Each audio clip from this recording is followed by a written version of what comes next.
नमस्कार मित्रों। तो आइए हमारी आपकी फिर मुलाकात होगी। और मैंने पहले भी कहा है, कहते रहता हूं हर वीडियो में कि जब तक परमात्मा की मर्जी है, इच्छा है, तब तक तो ये सिलसिला चलते रहेगा। तो आइए हम लोग बात कर रहे हैं शुक्र सभी लग्नों में, 12 घरों में कैसा फल देता है, कैसा परिणाम देता है। तो अपनी यात्रा मिथुन लग्न तक पूरी हो चुकी है। आज बारी है कर्क लग्न के जातकों की। तो देखिए, मैंने यहाँ 4 नंबर लिखा है। तो इसका स्वामी चंद्रमा होता है और राशि इसे कर्क बोलते हैं। ये शुक्र भी लिखा है। तो पहले घर से यात्रा शुरू करके 12 घर तक हम लोग जाएंगे। तो उसके आगे बढ़े उसके पहले, जैसा मैं हर वीडियो में आप सबसे प्रार्थना करता हूं कि जिन लोगों हमारे चैनल सब्सक्राइब नहीं किया, कृपया वो कर लें। उससे हमें बल मिलता है, आत्मशक्ति बढ़ती है। अब चैनल सब्सक्राइब होता है तभी तो पता चलता है कि लोग आपके प्रति या आपके ज्ञान के प्रति आकर्षित है, प्रभावित है। तो सभी को अच्छा लगता है। इस मैं अकेला तो इस धरती पे हूं नहीं। किसी के कार्य को सराहा जाए तो अच्छा तो सभी को लगता है। सब मुझे भी लगता है, मैं भी उसी में आई। वो विषय अलग है कि संसार योग से चलता है। तो आइए उस पे विषय में जाऊंगा तो फिर विषय दूसरा विषयांतर हो जाता है। मैंने पहले भी कहा है कि कई बार क्या होता है कि आपके पास ज्यादा पढ़ लिया आपने या जो भी कह लीजिए ज्ञान है, तो गीता वगैरह भी, मैं गीता बहुत पढ़ी, भागवत पढ़ा है, सभी ईश्वर की कृपा है। अपना शास्त्र जो देश का है जानने की इच्छा थी, और के भी पढ़े मैंने बाइबिल भी पढ़ी, ऐसा नहीं वो रहता है मनुष्य के अंदर। आइए, तो ये 4 नंबर लिखा है। तो ये कर्क लगन हुआ, शुक्र भी लिखा। तो आइए आगे बढ़े। पहले ये जान लीजिए आप कि ये शुक्र आपके कर्क लगन में किन स्थानों को स्वामी है। तो देखिए, एक तो सुकेश का स्वामी है, चौथे स्थान का, दूसरा 11वें स्थान का। तो आप कर्क लगन का बहुत अच्छा मित्र ही चंद्रमा का, लेकिन कोई शत्रु भी नहीं। एक्चुअली क्या है, मैं आपको बताऊं, चंद्रमा का कोई मित्र शत्रु है ही नहीं। चंद्रमा के सारे मित्र हैं, सारे शत्रु। भगवान कृष्ण ने गीता में भी कहा है, शायद इसीलिए मैंने आज गीता की बात शुरू की होगी। उन्होंने कहा, ये अर्जुन, संसार में सबसे बड़ा मित्र तुम्हारा मन है और सबसे बड़ा शत्रु तुम्हारा मन है। इनको किन स्थितियों में कैसे नियंत्रण रखते हो और कैसे इसका सदुपयोग करते हो। तो मन से बड़ा इसीलिए कुछ होता नहीं, सारा गेम मन से। और उसका स्वामी हो जाता है चंद्रमा, मन का कारक। तो कारक मतलब क्या? किसी चीज का कारक है कोई ग्रह, तो कारक मतलब क्या है? उसका कारक हुआ, उसके कर्मों का मालिक हो गया ना। मन का कर्मों का मालिक कौन हो गया? चंद्रमा। तो आइए, कर्क लगन है आपका, तो आपके लग्न का तो मालिक ही चंद्रमा है, उसका स्वामी चंद्रमा। तो आइए पहले घर से यात्रा शुरू करते हैं। तो यहां शुक्र बैठेगा तो कैसा फल देगा? अच्छा फल देगा, काफी अच्छा फल देगा। सुकेश आपके पहले घर में चला गया, चंद्रमा की स्थिति कहीं अच्छी हो गई तो ये बहुत अच्छा फल देगा। और एक राशि से तृतीय भी है, मगर इससे 11वां भी है एक राशि, तीसरा हुआ वृषभ से, तो लग्न से 11वीं राशि भी हुई ना, और ये चौथी। तो कुल देखिए, शुक्र आपके लग्न में अच्छा ही फल देता है। तो यहाँ बैठा शुक्र, बढ़िया, फर्स्ट क्लास, सुख, वैभव, ऐश्वर्य। अब ऐसा व्यक्ति क्या होता है कि कई बार बहुत ज्यादा ऐश्वर्य का भोग करने की प्रवृत्ति पैदा हो जाती है। करता भी, उसके झगड़े दूसरे हैं। यहाँ से दृष्टि इधर, शुक्र यहाँ बैठा तो ये उदासीन लगन। शनि आपका मित्र है शुक्र का, बात सही, मगर इस लगन का तो नहीं, तो उसके चक्कर अलग। तो फिर यहां पर समस्या क्रिएट करेगी सप्तम स्थान में। तो अति भोग में न जाए, भोग को भोग की तरह समझे। अति का मतलब पृथ्वी है ना, आजकल वैज्ञानिक जो है ना अति भौतिकतावादी है, बहुत ज्यादा दोहन करते हैं पृथ्वी को, इसलिए पूरी पृथ्वी दूषित हो गई। उससे अगर आप भी बच जाएंगे तो ये स्थान भी खराब नहीं रहेगा। अति भोग में जाएंगे तो फिर इधर लपड़े, क्योंकि यहां से सुख तो मिलने ही वाला है। ये बढ़ावा देता है, चंद्रमा और बढ़ावा देता है। तो कहने मतलब क्या कहते हैं उसको, एक 19 तो दूसरा 20, ये दोनों चंद्रमा और शुक्र इसमें हमले में बड़े माहिर है। तो अगर आप बच गए तो घर परिवार सही चले, वरना लफड़े, बाकी सब मिलेगा। मगर एक आयु के बाद आदमी को समझ में आता है ना, दुनिया में हम गलत दिशा में चले गए, सब प्राप्त है तो सब देगा, लेकिन मैं जो ज्ञान दे रहा हूं तो भी बता रहा हूं, वो फिर इधर दृष्टि गड़बड़। तो उससे बच गए, इधर आइए। और जो लोग का होगा वो मेरी बात समझ गए, इधर आइए। यहां भी खराब नहीं, कुछ गड़बड़ इतना विशेष नहीं। सूर्य की राशि में गया तो यहाँ कोई भी प्लेनेट सूर्य की राशि में जाता है, थोड़ा प्रताप कोई देता है। सूर्य से बड़ा तो प्रतापी ग्रह, बलवान कोई है ही नहीं। बलवान का मतलब क्या है, उसका इतना प्रकाश है कि उसके गर्मी में आंखें चौ दिखाई जाती है, तो उसके राशि में चले गया, प्लेनेट चला गया तो वो थोड़ा कमजोर हो जाता है, तो उस दृष्टिकोण से कमजोर, मगर कोई बुरे फल की बात नहीं, क्योंकि धनेश तो है और चंद्रमा का मित्र, कुछ गड़बड़ नहीं। लेकिन फिर भी कुछ कमी परिवार में आती जरूर, क्योंकि प्रतापी सूर्य स्वाभिमानी भी बहुत है। अब आजकल की दुनिया में स्वाभिमान थोड़ा समझते कम है, अभिमान ज्यादा जीतते, उसके लफड़े हैं, बाकी कुछ नहीं, बाकी सब बढ़िया, धन वगैरह भी अच्छा है, सब सही है, कुछ विशेष नुकसानदायक बात है नहीं। अब बहुत बारीक बातें, एक घर से 30-35 चीजें दिखी जाती, तो उसके अलग अलग पहले तो उसमें नहीं जाएंगे, वरना वीडियो हमने कहा ना बहुत लंबा होता है। इधर है, ठीक है, इधर है। अब यहाँ नीच का होगा, तो अब यहाँ नीच का होगा तो बुरी बात नहीं, लेकिन इधर के लिए तो बुरी बात है।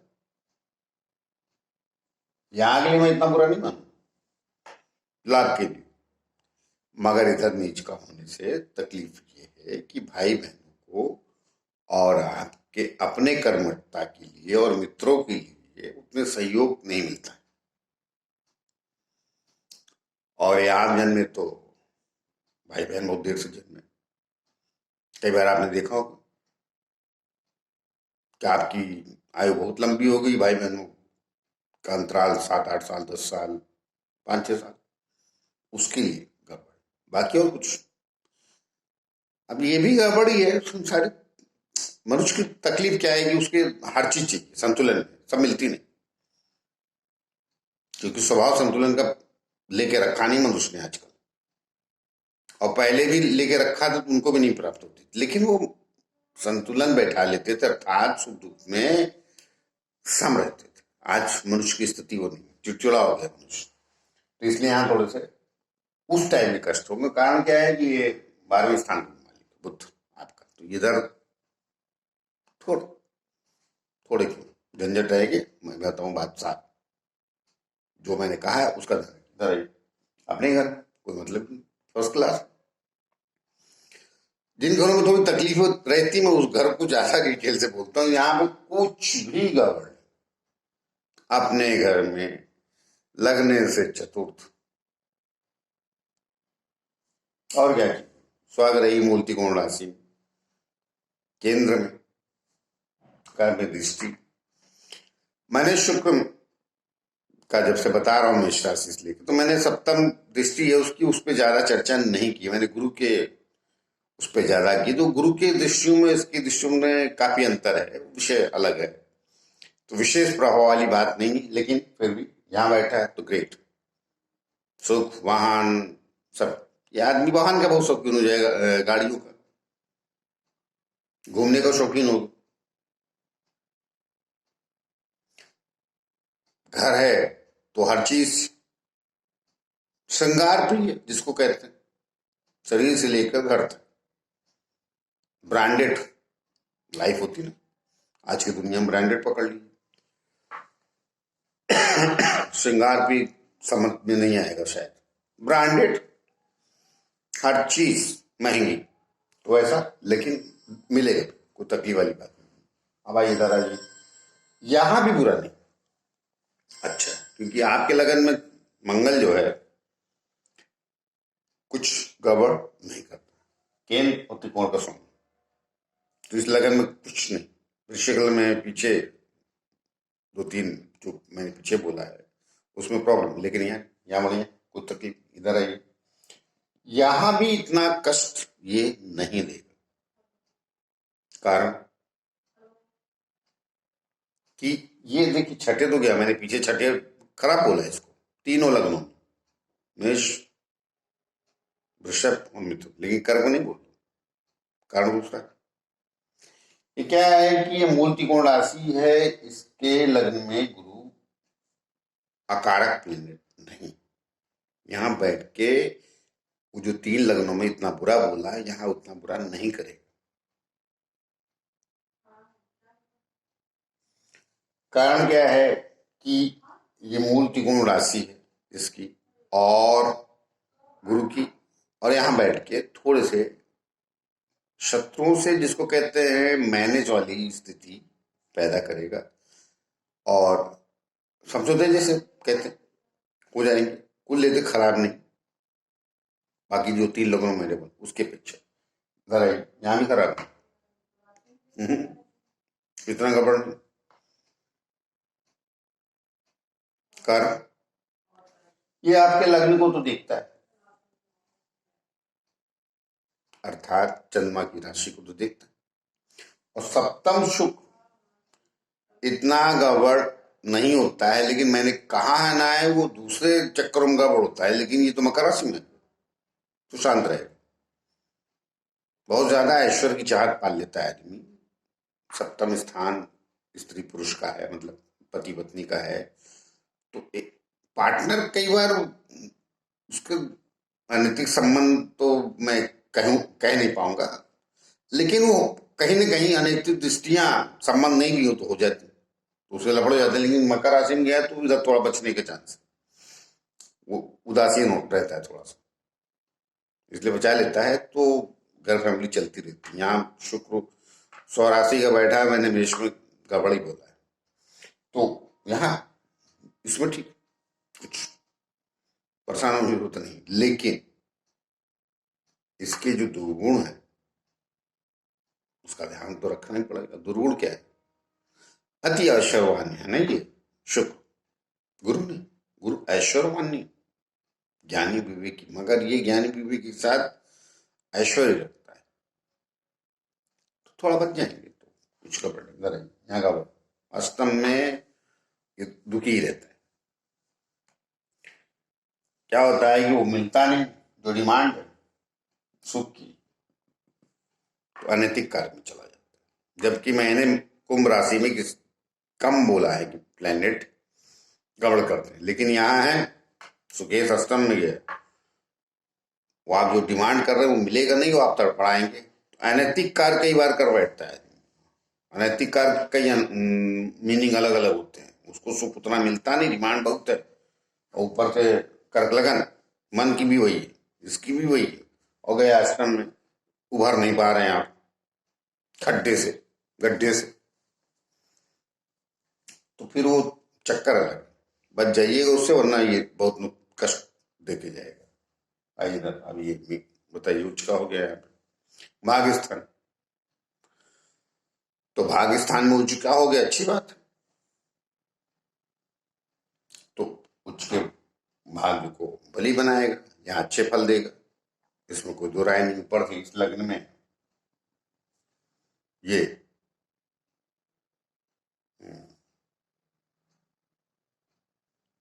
गुरु योग कारक माना जाता है, तो मैं पूरा योग कारक नहीं मानता कर्क लग्न में गुरु को।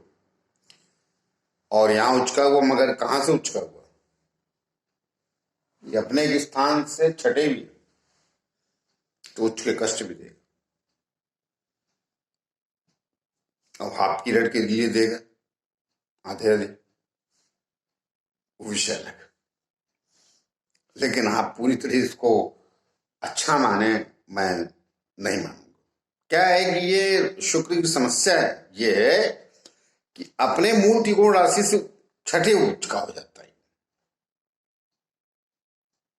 तो जहां से उच्च का होता है वहां भी बलवान स्थिति, और यहां भी डिमांड बहुत शुक्र उतना मिला है, तो दूसरे झंझट पैदा कर देता है। लेकिन मैं गलत नहीं बोल रहा हूं, खराब नहीं बोल रहा हूं, लेकिन जितनी उम्मीद लगा के बैठे वो नहीं होगा। मैं उच्च के शुक्र की कहानी कुछ अलग अलग अलग अलग में परिणाम बताता हूँ। आइए यहाँ यहाँ नहीं कुछ गड़बड़ फर्स्ट क्लास। कारण देखिए, ये मंगल ऑलरेडी आपके राज्यों कारक होता है, और ये अपनी राशि में सीधी सप्तम दृष्टि जाता है सुखेश। यहाँ सुख वैभव सब आनंद से जीवन, मगर संकट के जो कहते हैं ना, जीवन चल रहा है, सब प्राप्त है, संतुलन में जितनी आवश्यकता है उतना मिल रहा है। यहाँ तो कई बार जंगल भेजने की भी जुगाड़ कर दे, मैं बता रहा हूँ, घर से बेघर भी कर सकता है। वो बाद में अलग बात है कि उससे बड़ा घर दिला देगा, विषय अलग। मगर यहाँ आराम से जीवन चल जाता है। यहाँ कोई कष्ट वाली बात नहीं। इधर अब यहाँ अपने घर में कोई बात ही नहीं, लाभ स्थान पे यहाँ भी ठीक ठाक है, अच्छा है, फर्स्ट क्लास है। भाई देखिए, दो किस्म के लोग होते हैं, एक बहुत संघर्ष करते हैं और फिर एक दिन राजा भी बन जाते हैं, और एक सामान्य व्यक्ति का जीवन जो न राजा बनते हैं और ना उतने संघर्ष में भिखारी जैसा जीवन होता है। तो चुनाव तो अपना अपना है, तो नहीं भी करेंगे तो प्लान पहुंचा ही देते हैं ऐसी स्थिति में, उनमें मैं कभी बात नहीं होऊंगा। तो यहाँ भी को ले देगा, अच्छा इधर अब यहां भी खराब नहीं कहूंगा मैं इस लगन। देखिए, ये तीसरे और 12वें स्थान का स्वामी हो गया बुध, ठीक है। तो गलत स्थान का स्वामी, तो ये भी गलत स्थान, तो ये बुद्धिमान चतुर सब कुछ होंगे। फिर वही कहा ना, बेहतर समझदार बने, चतुराई ज्यादा कर लफड़े क्रिएट करेगी, इधर दृष्टि मारेगा, तो छठा स्थान जागृत कर देगा, और ये अपनी गलती से करेगा। साधारण रहेंगे, सुख समृद्धि सरलता से जिएंगे, तो ये नुकसान बिल्कुल नहीं देगा, चतुराई बिल्कुल नहीं। मैंने कई बार बोला है कि चतुराई मनुष्य को कई बार बेवजह फंसा देती है, और कोई चतुर उतुर होता नहीं दुनिया में, सब बकवास की बात है। चतुराई उसको मैं चतुर मानते ही नहीं जिसकी अगले कदम पे या तो 5 कदम पे पकड़ी है। चतुर तो वो जो जिंदगी में पकड़ा ही नहीं जाए, चतुराई उसकी, उसे चतुर बोलते। तो बेहतर मानव जीवन को चाहिए कि समझदारी समझदारी जिएंगे, कुछ भी बिगाड़ेगा नहीं। बताया, चतुराई मारेंगे तो आप देने सलाह दे दी, यही उपाय, मेरा यही उपाय होता है। तो मिलते हैं किसी और लगन के लिए, अगले लगन के लिए। तब तक के लिए आज्ञा दीजिए, और जाते जाते फिर से प्रार्थना, जिन लोगों ने चैनल में सब्सक्राइब नहीं किया कृपया कर ले। नमस्कार।